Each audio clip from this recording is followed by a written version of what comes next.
ඉතින් guys good morning ඔන්න නුවරඑළියෙන් වැදුනා මට හයර් එකක් ලොකු හයර් එකක් ඌබේ එකක් අපි ගිහිල්ලා බලමු කොහමද කොහෙටද යන්නේ කියලා. එහෙනම් අපි යමු. ගිහිල්ලා බලමු. සීතල නුවරඑළියට ඔන්න සමුදෙන්න හදන්නේ අද. අපි ගිහින් බලමු. මං හිතනවා හයර් එක කැන්සල් නොකර ඉඳී කියලා මං එනකන්. අපි ගිහිල්ලාම බලමු. එහෙනම් අපි යමු. බලට පේන ඇති. තාම පොඩි දුරයි තියෙන්නේ. එහෙනම් අපි යමු. ගිහිල්ලාම කට්ටිය පික් කරගෙන යමු. ඉතින් ඔන්න උබේගේ හයර් එක ආවා. ඔයාලට පේන ඇති මම දැන් ඉන්නේ වැලිගම. ඔයාලට පේන ඇති මෙතන මගේ ප්‍රයිස් එක හයර් එකේ රුපියල් 30191ක් වැඩිලා තියෙනවා. ඉතින් මම දැන් ඉන්නේ වැලිගමට එනකන් ආවා.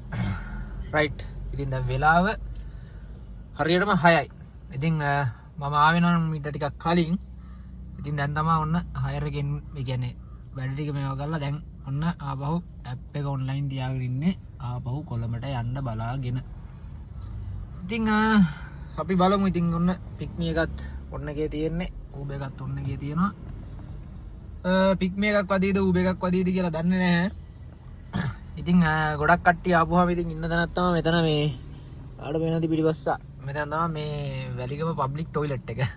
ඉතින් වැලිගම පබ්ලික් টয়ලට් එක ගාව තමයි අපි කවුරුණත් ඒ කියන්නේ අපි හැමෝම හයස් දෝන කට්ටිය ආපුවාම ඉන්නේ. ඉතින් මෙතන ඉඳලා බලමු තව හයර් එකක් ගන්න පුළුවන් වේද කියලා. ඉතින් මං ආවේ ඔන්න වදිනවා හරි හයර් එකක් ළඟම වදින්නේ වැලිගමටමයි. ඉතින් බලමු දැන් මේක ඩිරෙක්ෂන් එකක් දා ගන්න ඕන. මේ ඩිරෙක්ෂන් එකක් දාගත්තා. බලමු කොහෙට හරි එයිද කියලා. රයිට්. ඉතින් ඩිරෙක්ෂන් එකක් ගාගත්තා. ඌබේගේ ඔයාලට මම කාලයක පොඩ්ඩක් අඩු කරා බ්‍රයිට්නස් අඩු කරගත්තා මේ ෆෝන් එකේ බැටරි බහින නිසා. ඉතින් ඔන්න ඌබේ එක අන්තිමට ආපු එකට පොයින්ට්ස් 3ක් හම්බෙලා තියෙනවා මට. 3 points මේ one trip complete 3 points. ඉතින් ඔයාලට බලා ගන්න පුළුවන් අද දවසේ මං ආපු රූට් එක මෙන්න මේ විදියට. ඉතින් ඉන්දියන් කට්ටියක් තමයි එක්ක ආවේ. මේ ඉන්නේ මං අද ආපු රූට් එක ඔයාලට පේන ඇති. ඔය විදිහට තමයි ආවේ. ඉතින් මේ පැත්තෙන් මේ රත්නපුරෙන් එන්න පුළුවන්කම තිබුණා. රත්නපුරයට ඇවිල්ලා එහෙම ආවත් එකම දුර මෙහෙන් ආවත් එකම දුර වගේ තමයි තිබුණේ. කොහොම හරි කිලෝමීටර් 257ක් තියෙනවා. මේ පේනවද? 257යි 0.84ක් තියෙනවා. ඉතින් 257ට 30191ක් වෙලා තියෙනවා. හැබැයි මේක මම අරන් ආවේ මේ මගේ වාහනේට වැටෙන එකක් නෙවෙයි. පොඩි වාහනයකට වැටෙන එකක්. ඔයාලට පේලා තියෙයි සිප්පින්ඩ සිටි කියලා වැටලා තියෙන්නේ. ඉතින් පොඩි එකක් තමයි අරගෙන ආවේ. ඉතින් ඔන්න බලමු අපි මෙතන විස්තර ටික. හරිද? දැන් ඔන්න මේ ගොඩක් කට්ටිය අර ඩ්‍රයිවර් පාස් එක ගැන විස්තරය අහලා තිබුණානේ. දැන් ඔන්න ඩ්‍රයිවර් පාස් එක දැන් මේ ආපු හයර් එකට ඩ්‍රයිවර් පාස් එක දාලා නැහැ. මොකද මම කොළඹින් පිටනේ ආවේ. එතකොට ඔන්න පෑයක විදිහට වෙලා තියෙනවා 30191.13. එතකොට සර්විස් ෆී එක විදිහට වැටෙනවා 4528ක්. ඉතින් 4528ක් කැපෙනවා මගේ account එකෙන්. තේරුණාද? ඉතින් ඒ ගාන කැපෙනවා. ඊට පස්සේ ආපහු you saved කියලා 4528ක් කියලා මට එකතු වෙලා තියෙනවා. ඉතින් මේක හරියටම ෂුවර් කරගන්න අමාරුයි කොහොමද කියලා. ඉතින් රුපියල් 30191ක් ටෝටලි මගේ earning එක කියලා නම් පෙන්නනවා. driver pass price 4528යි. කොහොමද දන්නේ මේ මම දන්න විදිහට මේ හයර් එකට මගේ මේ ඩ්‍රයිවර් පාස් එක අදාළ වෙන්නේ නැහැ. මේගොල්ලෝ ගන්න 115 කමිෂන් එක කැපෙනවා. ඊට අමතරව තමයි මේක මේ ලොකු ප්‍රයිස් එකක හයර් එකක් නිසා, يعني හයි රේන්ජ් ප්‍රයිස් එකක් නිසා මගේ වොලට් එකට ගිහිල්ලා බලපුවාම මෙන්න මේ විදිහට තමයි පෙන්නන්නේ. -27941. ඉතින් මේක මම දැන් ඌබේකට කතා කරලා විස්තර ටික අහගත්තා කොහොමද කියලා. ඉතින් විස්තර ටික අහගත්තාම ඒගොල්ලෝ කිව්වා පැය 72ක් ඇතුළත මේක ආපහු රිකවර් වෙනවා කියලා. කියන්නේ මේ ওই -27000 අපි ගෙවන්න ඕනේ නැහැ. හැබැයි අපිට ඕක පැය 72ක් ඇතුළත රිකවර් වෙනවා කියලා කිව්වා.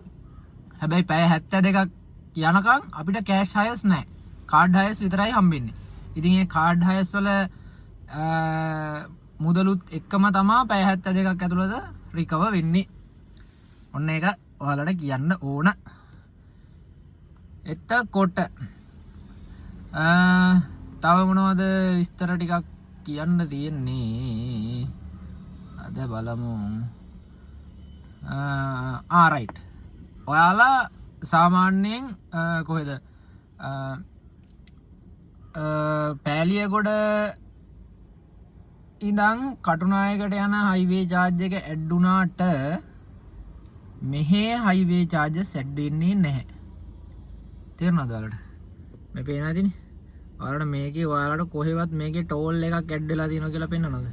නැහැ. හැබැයි මෙතන ටෝල් එක මේ මම පාරණ ගියපු හයර් එක මෙතන ටෝල් එකක් ඇඩ් වෙලා තියෙනවා ඔයාලට පේනවද? රුපියල් 400ක්. ඉතින් මේ කොළඹ ඉඳන් මීගමුවට ගියපු හයර් එක. ඉතින් ඔයාලට පේනවා ඉතින් එතන ටෝල් එකක් ඇඩ් වෙලා තියෙනවා.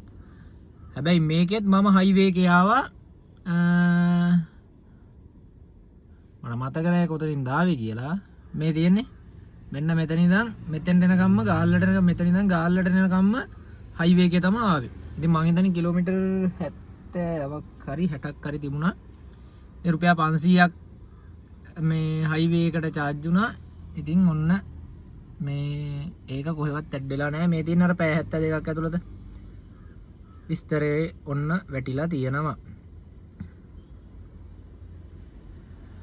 රයිට්. ඔන්න ඔය විදිහට තමයි තියෙන්නේ. එහෙනම් අපි බලා සිටිමු. තවත් හයර් එකක් ලැබෙනකම්.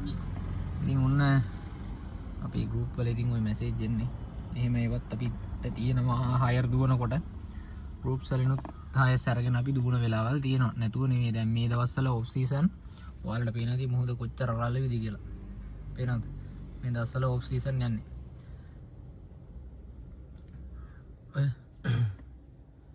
මේ දවස්වල මෙහි ගෙස්ලා අඩුයි. නැත්තම් මේ ටයිම් එකට මාර විදියට මේ හරිය ගෙස්ලා බයිසිකල් වල හට් යනවා මේ හට් යනවා. එහෙම තමයි රෙන්ට් කරලා බයික් වල හට් මෙහෙට යනවා. ඉතින් බයික් රෙන්ට් කරන එක ගැන ඒක ලීගල්ද ඉල්ලීගල්ද කියලා මං ඔන්න විස්තරයක් ඔයාලට දාලා තියෙනවා කලින්. ඉතින් ওই විදියට තමයි යන්නේ. තව දෙයක්. ඉතින් ඉන්දියන් කට්ටිය වාහනයක දාගෙන එනවා කියන්නෙම එළියට බැස්ස ගමන් ඉතින් වාහනේ සුද්ධ කරන්න ඕන. හොඳද? ඉතින් ඒගොල්ලෝ බැස්සා බෑලේ වෙලා මන් ටික දුරක් ඇවිල්ලා එතනම වාහනේ ඉතින් සුද්ධ කරන්න බෑ. මේ මිනිස්සුන්ටත් හරි නෑනේ. ඒක නිසා ඉඩ පාඩුවක් තියෙන තැනකට ගිහිල්ලා මම වාහනේ සුද්ධ කරා. මොකද ආයේ වාහන ඇතුලේ කනවා බොනවා ටොපි කනවා ටොපි කොල එතනම ඒ විදිහට තමයි ඉන්දියන් කට්ටිය හැසිරෙන්නේ. ඉතින් ඒක විශේෂයෙන්ම කියන්න ඕනේ ඉන්දියන් ගෙස්ලව ගන්නවා නම් ටිකක් කල්පනාවෙන් ගන්න. අනිත් එක තමයි මේ ඒගොල්ලෝ හරියට සතේට ගලම් බලනවා. අන්න ඒකත් මතක තියාගන්න. හරියට සතේට ගලම් බලනවා. බලන කට්ටියක් ඉන්නවා නැති කට්ටියක් ඉන්නවා. එහෙම අර පිරිසිදු කට්ටියක් ඉන්නවා නැති කට්ටියක් ඉන්නවා. අන්න එහෙම දේවල් තියෙනවා. මොකද මම කලින් එක සැරයක් ටුවර් එකක්ම කරා. සම්පූර්ණ ටුවර් එකක් කරා ඉන්දියන් කට්ටියක් එක්ක. ඉතින් කිසිම දෙයක් වාහනේ කිසිම දෙයක් මට සුද්ධ කරන්න ඉතුරු කරේ නැහැ ඒගොල්ලෝ. ඒගොල්ලෝ වෙනම shopping bag එකක් තියාගෙන ඩස්බින් එකක් හදාගෙන මේ ඉතින් ඩස්බින් එකක් හදාගෙන ඒ ටික ඔක්කොම දාලා අන්න එහෙම ඉන්න කට්ටියක් ඉන්නවා. මේ වගේ කට්ටියක් ඉන්නවා. නැතුව නෙමෙයි. ඉතින් ඔය දේත් මතක් කරගෙනම එහෙනම් අද වීඩියෝ එක මෙතනින් නවත්තන්නම්. මොකද මේ පොඩි රෙස්ට් එකක් ගන්නත් ඕන. දැන් මේ මහන්සි මොකද එන්න වංගු පාරවල් වල ආවේ. මේ ඊයේත් වංගු පාරවල් වල තමයි ගියේ වල දකින්නදී මේ ඔයාලට වීඩියෝස් දෙන්න බැරුණා. ඉතින් වංගු පාරක තමයි කොහොමද නුවරඑළියට යනවා කියන්නේත් වංගු පාරවල් එනවා කියන්නේ නුවරඑළිය නම් වංගු පාරවල් තමයි. ටිකක් මහන්සි පොඩි රෙස්ට් එකක් ගන්න ඕන. එහෙනම් අපි තවත් වීඩියෝ එකකින් හම්බෙමු. එහෙනම් හැමෝටම ජය වේවා.